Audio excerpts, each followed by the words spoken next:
Assalamu alaikum jama'a, barkanmu da sake saduwa a cikin sabon shirinmu na Mr. Property. Yau shirinmu zai taɓo harkar editing ɗin waya, wato yadda za ka saka wata wuta mai kamar rainbow da kuma ƙayatarwa da gyaran waya around the screen ɗinka, wato ka zagaye ma screen ɗinka, edges ɗin screen ta zagaye shi wuta mai ƙyalli haka. Amma kafin mu ji zuwa ga mu muna son da Allah ku yi mana subscribing, sannan ku danna alamar ƙararrawa domin samun sababbin shirye-shiryen mun gode. Kafin mu ji zuwa ga mu akwai wani application na nan mai suna Round Light RGB. Za mu ajiye muku link ɗin shi a description, sannan kuma za ku iya Google Play Store ku search ɗin shi ku yi download ɗin shi.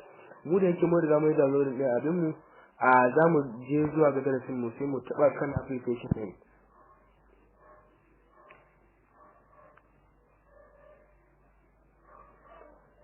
Bayan ka shigo ga application ɗin zai noma home,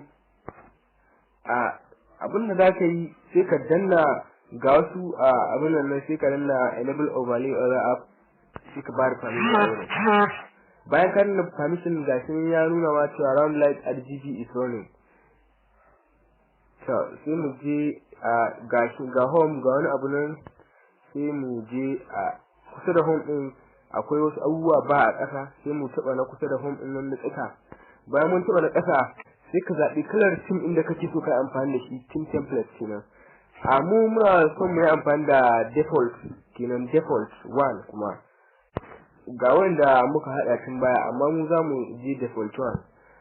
Bayan mun je default 1, to what is the name of your theme? Me za ka sa a sunan shi? Me za mu sa ta prof OK create. Bayan an kawo ka OK create, za ka iya zaɓa kolorin da ake so. Ga sunan ga kolorin nan, kaga mun cire ja mun sa wannan, kuma za ka iya ƙarawa sai ka sa ja, kuma ga shi nan ja ta dawo ciki.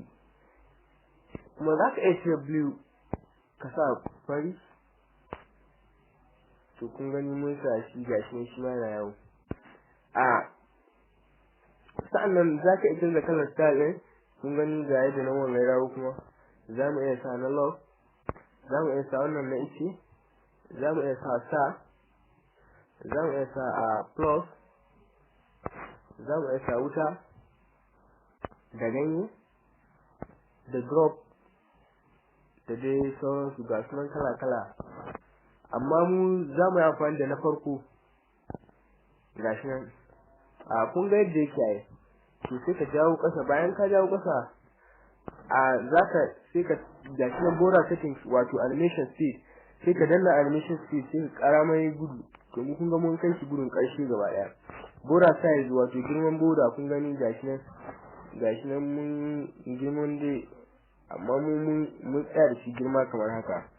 Gashi nan radio stop, wato yadda kake son yayi a can sama, kun gani gashi nan mun jawo shi yayi haka, amma za mu kai shi gaba ɗaya a ƙarshe ya dawo daidai. Radius bottom kuma gashi nan za mu yi mai haka, kuma gashi nan idan ko wace irin waya gare ka, idan kana irin su hot 8 light, to irin wannan daidai da kai. Masu Camon 12 ga irin naku nan, da irin wutan nan da S5 Pro ko S5, masu Spark 3 ko Spark 3 Pro ga irin naku, ga dai sauransu. Mu za mu zaɓi wannan. Bayan mun zaɓi wannan sai ka danna create. Kun ga idan ka danna create sai ka dawo ƙasa, za ka ga Mr. Prof TV gashi nan, sai ka danna shi. Kun ga gashi nan yayi. Idan kana son ka yi ƙara editing ɗin shi ne, gashi nan za ka ƙara, za ka iya, amma mu haka muke son shi. Gashi nan update, mun yi updating ɗin shi, gashi nan a cikin wayar. Kun ga za mu iya amfani da wayar mu a haka, gashi nan za mu iya zuwa ko ina a cikin waya, gashi nan kala-kala. Gashi nan